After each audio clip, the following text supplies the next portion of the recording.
जय हिंद दोस्तों, स्वागत है आपका अपने YouTube चैनल एग्ज़ाम अचीवर्स में। तो फ्रेंड्स, जैसा कि हम आप लोगों के लिए रोज़ शाम को 4 बजे अग्निवीर टेक्निकल की क्लासेस लेकर आते हैं, तो आज की क्लास में हम आप लोगों के लिए लेकर आए हैं साइंस फिज़िक्स के इम्पोर्टेंट क्वेश्चंस।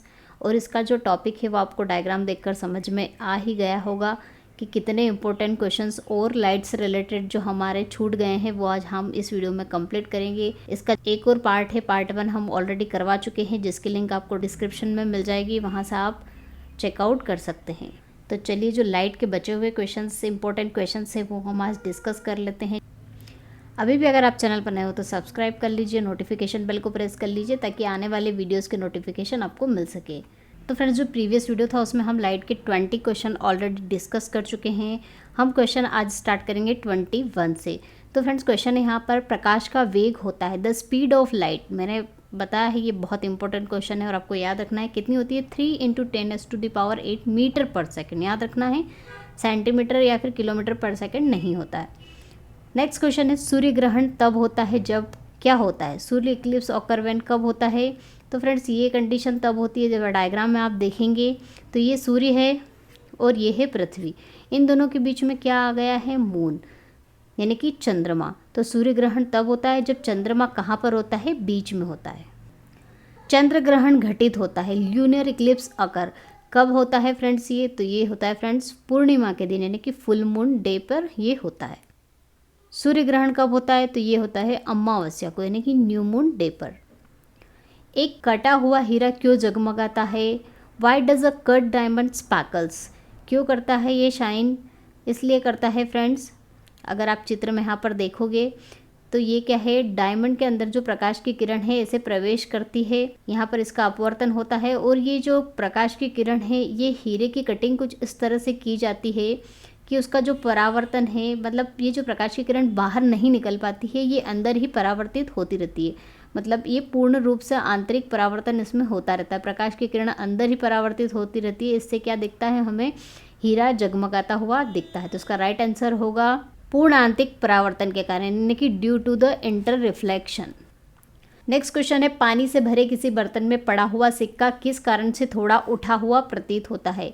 तो फ्रेंड्स, क्यों उठा हुआ प्रतीत होता है, तो अगर आप यहाँ पर चित्र में देखोगे तो ये सिक्का तो यहाँ होता है, इसकी ओरिजिनल पोजीशन तो यहाँ होती है, लेकिन हमें ये यहाँ पर दिखाई देता है। तो इसका क्या कारण होता है फ्रेंड्स, तो ये होता है प्रकाश के अपवर्तन के कारण यानी कि due to refraction of light. और रिफ्रैक्शन और अपवर्तन होता क्या है, तो जब प्रकाश की किरण किसी एक माध्यम से दूसरे माध्यम में जाती है, यहाँ पर जो मीडियम है ये क्या है, हवा का माध्यम है और यहाँ पर पानी का माध्यम है। तो एक माध्यम से जब दूसरे माध्यम में प्रकाश की किरण जाती है तो वह अभिलंब मतलब ये जो लंबवत लाइन खींची जाती है इससे या तो दूर हट जाती है या फिर इसके पास में आ जाती है। ये जो फिनोमेना होता है इसे क्या कहा जाता है, प्रकाश का अपवर्तन कहा जाता है। तो फ्रेंड्स, इसमें भी दो कंडीशन होती है। अगर ये विरल माध्यम है, विरल माध्यम से सघन माध्यम में जाने पर जो ये प्रकाश की किरण है ये अभिलंब से दूर होगी या पास आएगी, तो फ्रेंड्स ये क्या हो जाती है, अभिलंब से दूर हो जाती है। और अगर ये सघन माध्यम होता और ये विरल माध्यम होता तो ये क्या होती है, अभिलंब की ओर झुक जाती। ये दो कंडीशन भी आपको याद रखना है। पानी से लटका कर बैठे हुए व्यक्ति को उसका पैर ऊपर उठा हुआ और छोटा दिखाई पड़ता है, क्यों, तो सेम सिक्के की कंडीशन भी यहाँ पर क्रिएट होती है। इसलिए इसमें क्या कारण होगा, प्रकाश के अपवर्तन के कारण यानी कि due to refraction of light. एक माध्यम से दूसरे माध्यम में अगर प्रकाश की किरण जाती है तो वह अपना जो ओरिजिनल पाथ है उससे थोड़ा दूर हट जाती है, फिर उसके पास चली जाती है, जिसके कारण जो चीज़ें हैं वो उसकी ओरिजिनल प्लेस में नहीं दिखाई देती, हमें कुछ अलग दिखाई देती है। जब कोई कॉम्पैक्ट डिस्क सूर्य के प्रकाश में देखी जाती है तो इंद्रधनुष के समान रंग दिखाई देते हैं। इसकी व्याख्या किसके द्वारा की जाती है, तो इसमें क्या कंडीशन होती है, तो फ्रेंड्स इसमें जो कंडीशन होती है अपवर्तन भी होता है, विवर्तन भी होता है और पारगमन की परिघटना होती है। तो अपवर्तन तो मैंने अभी आपको बताया है कि क्या होता है, और विवर्तन क्या होता है, डिफ्रैक्शन। इसका मतलब ये है कि जो प्रकाश है वो क्या होता है, बिखर जाता है, टूट जाता है अलग अलग कलर में, इसलिए वो हमें अलग अलग कलर में चमकीली दिखाई देती है। जल के अंदर पड़ी हुई मछली किस कारण से अपनी वास्तविक गहराई से कुछ ऊपर उठी हुई दिखाई देती है, तो फ्रेंड्स ये भी सेम सिक्के वाली कंडीशन होगी। तो इसका राइट आंसर क्या होगा, प्रकाश के अपवर्तन के कारण यानी कि due to refraction of light. पानी में डूबी हुई एक छड़ी किस संवृत्ति के कारण मुड़ी हुई दिखाई देती है? अभी छड़ी मुड़ी हुई भी दिखाई देती है तो सेम अपवर्तन के कारण ही होता है, due to refraction of light. जब प्रकाश की किरण विरल माध्यम से सघन माध्यम में जाती है तो क्या होता है? अभी मैंने बताया था कि जब प्रकाश की किरण सघन माध्यम में जाती है विरल माध्यम से, तो जो प्रकाश की किरण है वो क्या होती है? अभिलंब होता है। ये अभिलंब होता है, यहाँ से प्रकाश की किरण आ रही है, अगर ये विरल माध्यम से सघन माध्यम में जा रही है तो ये अभिलंब की ओर क्या हो जाएगी फ्रेंड्स? झुक जाएगी। और इसके अपोजिट अगर सघन माध्यम से विरल में जाएगी तो अभिलंब से दूर हो जाएगी। मतलब इसका जो ओरिजिनल पाथ है ऐसा होना चाहिए, लेकिन ये इधर हो जाती है क्योंकि ये विरल माध्यम से सघन माध्यम में जाती है। तो इसका क्या होगा आंसर? अभिलंब की ओर झुक जाती है। ये आप डायग्राम में यहाँ पर देख पा रहे होंगे। क्या है यहाँ पर डायग्राम में? ये प्रकाश की किरण विरल माध्यम से सघन माध्यम यानी कि हवा से पानी में गई है तो ये अभिलंब है, अभिलंब की ओर झुक गई है। तो इसका राइट आंसर क्या होगा? अभिलंब की ओर झुक जाती है। पूर्ण आंतरिक परावर्तन होता है जब प्रकाश होता है। तो फ्रेंड्स, पूर्ण आंतरिक परावर्तन क्या होता है कि जब प्रकाश किसी सरफेस के ऊपर आता है तो वो पूरी तरह से परावर्तित हो जाता है, ना तो उसका अपवर्तन होता है ना वो अवशोषित हो पाता है, कुछ नहीं होता, पूरी तरह से परावर्तित हो जाता है। तो ये किस कंडीशन में होता है फ्रेंड्स? दो कंडीशन होती है पूर्ण आंतरिक परावर्तन की, आपको याद रखना होगा। सघन से विरल में प्रकाश का जाना और आपतन कोण का मान क्रांतिक कोण से अधिक होना। अब यहाँ पे आप बोलोगे कि क्रांतिक कोण क्या होता है? तो क्रांतिक कोण क्या होता है फ्रेंड्स? जब ये आपतित किरण, जब आपतन होता है, इंसिडेंस जो रे होती है वो अभिलंब के साथ कुछ एंगल बनाती है, जैसे इंसिडेंस एंगल या फिर आपतन कोण कहते हैं। अपवर्तन कोण जो होता है, मतलब ये प्रकाश की किरण किसी दूसरे माध्यम में प्रवेश करती है तो उसे अपवर्तनांक कहा जाता है। तो ये अपवर्तन कोण क्या होता है? अगर 90 डिग्री का हो जाता है, मतलब किरण ऐसे निकल जाती है और 90 डिग्री का अभिलंब के साथ अगर अपवर्तन कोण बनता है तो ये जो एंगल होगा इस एंगल को क्रांतिक कोण कहा जाएगा। तो इस एंगल की जो वैल्यू है वो क्या होनी चाहिए? आपतन कोण का मान जो है वो क्रांतिक कोण से क्या होना चाहिए? इस वाले एंगल से अधिक होना चाहिए। इंद्रधनुष किस कारण से बनता है? What causes a rainbow to form? क्या कारण होता है इंद्रधनुष बनने का? तो फ्रेंड्स, इंद्रधनुष बनने का कारण ये होता है कि जब प्रकाश, सूर्य का प्रकाश है, ये पानी की बूंदें होती है। इंद्रधनुष तभी बनता है फ्रेंड्स जब बारिश का मौसम होता है और धूप निकलती है, उस कंडीशन में ही इंद्रधनुष बनेगा, नहीं तो इंद्रधनुष नहीं दिखाई देगा। तो जब बारिश होती है, सनलाइट भी होती है, तो जो पानी की बूंदें हैं उसमें सनलाइट जाती है और उसके अंदर अपवर्तित हो जाती है और उस बूंद के अंदर ही उसका क्या हो जाता है? इंटर रिफ्लेक्शन हो जाता है, यानी कि आंतरिक परावर्तन हो जाता है और इस तरह से फिर वो रिफ्रैक्टेड होके बाहर निकलती है। तो किस कारण से इंद्रधनुष बनता है? एक तो उसका क्या होता है? इंटरनल रिफ्रैक्शन होता है, मतलब आंतरिक परावर्तन होता है, और प्लस उसका क्या होता है? रिफ्रैक्शन होता है, यानी कि अपवर्तन होता है। तो अपवर्तन और परावर्तन यानी कि रिफ्रैक्शन और रिफ्लेक्शन, इन दोनों के कारण क्या होता है? इंद्रधनुष बनता है। फ्रेंड्स, एक और कंडीशन इसमें इंक्लूड होती है डिस्पर्शन, यानी कि प्रकाश का प्रकीर्णन यानी कि परिक्षेपण। लेकिन मेन कंडीशन यहाँ पर जो दी हुई है ऑप्शन के अकॉर्डिंग हमारा अपवर्तन और परावर्तन ही होगा। अगर यहाँ पर एक और ऑप्शन दे रखते कि डिस्पर्शन यानी कि परिक्षेपण तो भी करेक्ट होता। तो इसका राइट आंसर होगा ऑप्शन डी। मृग मरीचिका यानी कि मिराज बनाने वाली प्रघटना को क्या कहते हैं? तो क्या कहा कंडीशन होती है, किसके कारण मृग मिराज बनता है फ्रेंड्स? तो मिराज सबसे पहले मैं आपको बता दूं कि होता क्या है। तो गर्मी के दिनों में धरती के पास की जब हवा होती है वो क्या होती है? गर्म होती है, और गर्म होने के कारण वो विरल हो जाती है, मतलब उसका वेट कम हो जाता है। और ऊपर ही उठने वाली जो हवाएं होती है, ऊपर वाली हवाएं, वो क्या होती है? सघन होती है, यानी कि डेंस होती है। हमें पता है कि जब प्रकाश सघन माध्यम से विरल माध्यम में ट्रेवल करेगा तो उसमें क्या होता है? पूर्ण आंतरिक परावर्तन होता है।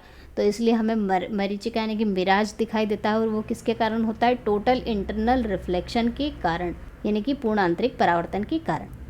पेट या शरीर में आंतरिक अंगों के अन्वेषण के लिए प्रयुक्त तकनीक यानी कि एंडोस्कोपी जो की जाती है वो किस पर आधारित होती है? फ्रेंड्स, एंडोस्कोपी में क्या होता है? कैमरा जो होता है शरीर के अंदर डाला जाता है और उसमें शरीर के जो इंटरनल पार्ट्स है वो देखे जाते हैं, जिसे एंडोस्कोपी कहा जाता है। तो ये किस पर बेस्ड है फ्रेंड्स? पूर्ण आंतरिक परावर्तन की परिघटना पर आधारित है, क्योंकि प्रकाश की किरण जब जाती है उस अंग से पूरी तरह से टकरा के आती है तभी वो हमें दिखाई देता है। अगर अवशोषित हो जाती तो उसका जो इमेज है हमें अच्छे से नहीं मिल पाती। सूर्य से प्रकाश का आंतरिक परावर्तन हो सकता है। तो आंतरिक परावर्तन कब हो सकता है फ्रेंड्स? हमें पता है कि जो आंतरिक परावर्तन है कि इंटरनल रिफ्लेक्शन है वो किस कारण से हो पाएगा? जब प्रकाश की जो किरण है सघन माध्यम से यानी कि डेंस मीडियम से विरल माध्यम यानी कि रेयर माध्यम में जब प्रवेश करती है तब आंतरिक परावर्तन होता है। तो ये कंडीशन कंपलसरी है। तो यहाँ पर सघन माध्यम कौन सा होगा? कांच से वायु में प्रवेश करने पर ही हमें ये वाली कंडीशन सेटिस्फाई होगी, तभी वो क्या होगा, आंतरिक परावर्तन होगा। इसलिए इसका राइट आंसर क्या होगा, कांच से वायु में जाए तब। चटका हुआ कांच चटकीला प्रतीत होता है। तो फ्रेंड्स, कांच चटकीला हुआ क्यों प्रतीत होता है, पूर्ण आंतरिक परावर्तन होगा, इसके कारण वो क्या होता है, चमकीला दिखाई देता है, जिस तरह से हीरा चमकीला दिखाई देता है। इंद्रधनुष तब बनते हैं जब सूर्य का प्रकाश, अभी मैंने बताया कि इंद्रधनुष बनने का कारण क्या होता है। तो यहाँ पर ऑप्शन जो दिए हैं क्या है, वायुमंडल में वर्षा की बूंदों पर गिरने के अपवर्तन और आंतरिक परावर्तन के कारण, या फिर वायुमंडल में निलंबी वर्षा बूंदों के गिरने से परावर्तन होने पर विकिरणन हो जाता है। ये नहीं होता, ये कंडीशन गलत है। वायुमंडल वर्षा की बूंदों पर गिरने से अपवर्तन होने पर विकिरणन हो जाता है, या फिर दिए गए कथन में से कोई भी सही नहीं है। तो अभी मैंने बताया कि क्यों होता है, क्योंकि ये वायुमंडल में जो वर्षा की बूंदें होती हैं उन पर गिरने से इसका अपवर्तन और आंतरिक परावर्तन होता है, इसलिए इंद्रधनुष बनता है। इंद्रधनुष में कितने रंग होते हैं, क्वेश्चन पूछा जाता है, तो सभी को पता होगा 7 रंग होते हैं। प्रकाशीय फाइबर किस सिद्धांत पर कार्य करता है, यानी कि जो ऑप्टिकल फाइबर होता है वो किस पर कार्य करता होता है। आपको पता है ऑप्टिकल फाइबर का यूज़ डाटा को ट्रांसफ़र करने के लिए यूज़ किया जाता है, आजकल बहुत ज़्यादा यूज़ होता है ये, जिसमें प्रकाश का क्या होता है, पूर्ण आंतरिक परावर्तन होता है। तो ये किस पर आधारित है, पूर्ण आंतरिक परावर्तन, यानी कि एब्सोल्यूट इंटरनल रिफ्लेक्शन। संबंधित माध्य युग्म के क्रांतिक कोण से अधिक आपतन कोण का सघन से विरल माध्यम की ओर जाने वाली प्रकाश की किरण क्या करती है। तो फ्रेंड्स, अब ये जो कंडीशन मैंने बताई थी कि क्रांतिक कोण का अधिक होना और सघन से विरल में जाना, ये किसकी कंडीशन है फ्रेंड्स, पूर्ण आंतरिक परावर्तन की, ओवरऑल इंटरनल रिफ्लेक्शन, यानी कि समग्र आंतरिक परावर्तन की। किसके कारण आकाश नीला दिखाई देता है, due to which the sky appears blue. तो फ्रेंड, किसके कारण दिखाई देता है, ये प्रकीर्णन यानी कि स्कैटिंग के कारण।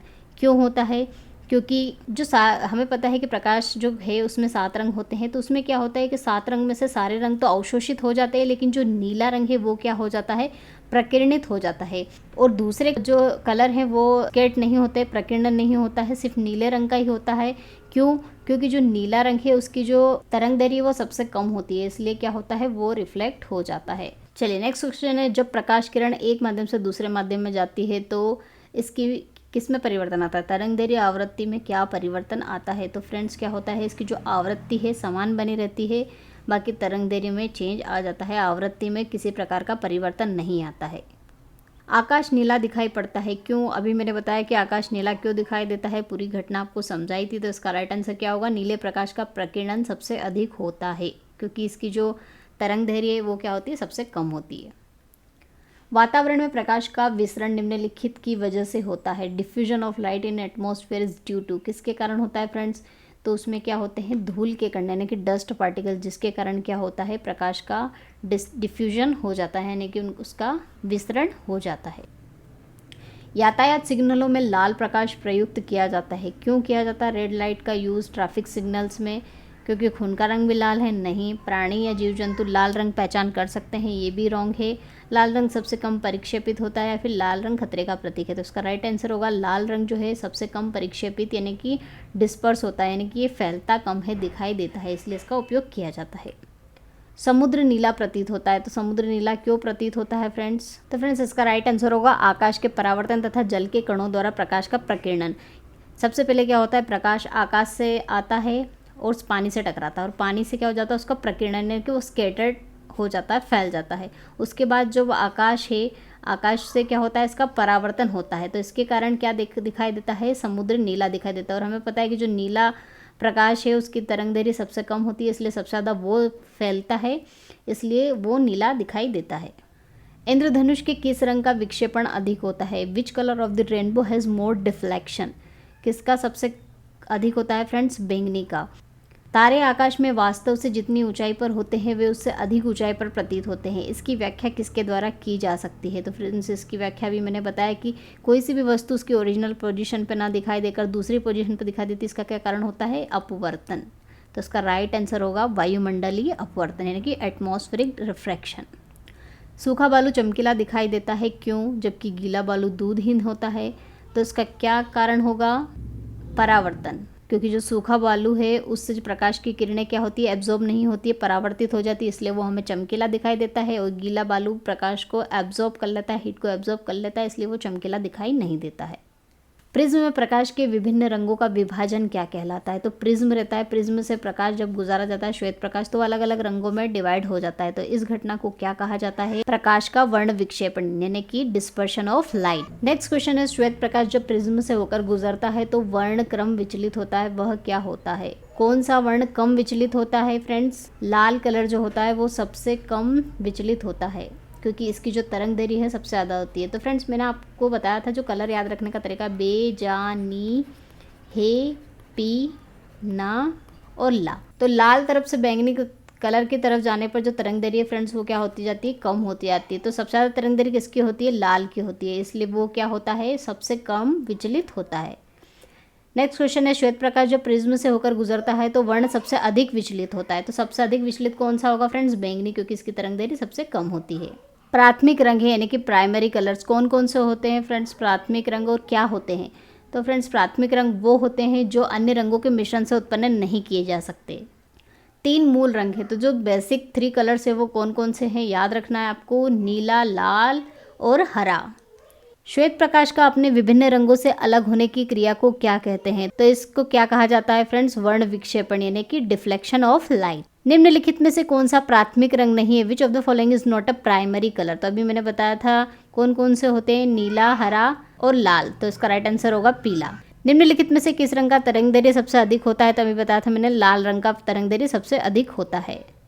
किसी अपारदर्शी वस्तु का रंग उस रंग के कारण होता है जिसे वह क्या कर लेता है? तो किसका कारण हमें वस्तु का रंग दिखाई देता है फ्रेंड्स? उस रंग के कारण दिखाई देता है जिसे वो क्या कर लेता है? परावर्तित कर देता है। जो रंग परावर्तित हो जाता है वही उस कलर की हमें वस्तु दिखाई देती है। जैसे ये लाल रंग को रिफ्लेक्ट कर देगा तो वस्तु हमें लाल दिखाई देगी। हरी पत्तियों का पौधा लाल रोशनी में रखने पर कैसा दिखाई देता है? तो हरा रंग किसको रिफ्लेक्ट करेगा लाल रोशनी में फ्रेंड्स? काले रंग को, तो ये काला दिखाई देगा। कुछ परिवहन वाहनों में अतिरिक्त पीली बत्तियां होती है, ऐसा इसलिए किया जाता है क्यों? क्योंकि फ्रेंड्स जो पीला प्रकाश होता है कोहरे को भेदता है और जिससे सड़क साफ दिखाई देती है, अतः कोहरे वाली रातों में पीली बत्ती काम आती है। प्रकाश में 7 रंग होते हैं, रंगों को अलग करने का क्या तरीका है? तो फ्रेंड्स प्रकाश के रंगों को अलग करने का एक ही तरीका है कि उसे प्रिज्म में से गुजारा जाए। तो एक प्रिज्म से रंगों को अलग अलग किया जा सकता है। प्रकाश का रंग निश्चित किया जाता है, तो प्रकाश का रंग किसके द्वारा निश्चित किया जाता है? कौन सी प्रॉपर्टी के द्वारा? तरंग दैर्घ्य के द्वारा यानी कि वेवलेंथ के द्वारा। यदि वायुमंडल न हो तो पृथ्वी से आकाश किस रंग का दिखाई देगा? तो वायुमंडल न होने से जो प्रकाश है सारा परावर्तित हो जाएगा, जिससे आकाश कैसा दिखाई देगा? काला। प्रकाश के निम्नलिखित प्रकारों में से किनका पौधे द्वारा तीव्र अवशोषण होता है? तो फ्रेंड्स नीला और लाल रंग, इन दोनों का पौधों के द्वारा बहुत तीव्र गति से अवशोषण होता है। निम्नलिखित में से किसमें उच्चतम ऊर्जा होती है? हाईएस्ट एनर्जी पूछी है, तो हाईएस्ट एनर्जी कौन से कलर में होती है फ्रेंड्स? नीले प्रकाश में यानी कि ब्लू लाइट में। जब प्रकाश की तरंगें वायु से कांच में से होकर गुजरती है तब कौन से परितत्व प्रभावित होंगे? तो मैंने बताया था जो प्रकाश का कौन सा गुण प्रभावित नहीं होता है? आवृत्ति में किसी प्रकार का परिवर्तन नहीं आता है, तरंग दैर्घ्य और वेग में परिवर्तन आता है। परावर्तित प्रकाश में ऊर्जा होती है, एनर्जी रिफ्लेक्टेड लाइट, तो ये किस पर डिपेंड करती है फ्रेंड्स? ये जो एनर्जी होती है परावर्तित प्रकाश में जो ऊर्जा है वो किस पर निर्भर नहीं करती? तो ये आपतन कोण पर निर्भर नहीं करती है। आपतन कोण के बढ़ने के साथ बढ़ती है भी गलत है, आपतन कोण के बढ़ने के साथ घटती है भी, और आपतन कोण 45 डिग्री के बराबर होने पर अधिकतम हो जाती है, तो ये भी रॉन्ग है। तो आपतन कोण का इस पर परावर्तित प्रकाश में ऊर्जा में कोई परिवर्तन नहीं होता आपतन कोण से। एक अंतरिक्ष यात्री को अंतरिक्ष में से आकाश कैसा दिखाई देगा? तो अंतरिक्ष यात्री को अंतरिक्ष में से आकाश कैसा दिखाई देगा फ्रेंड्स? काला।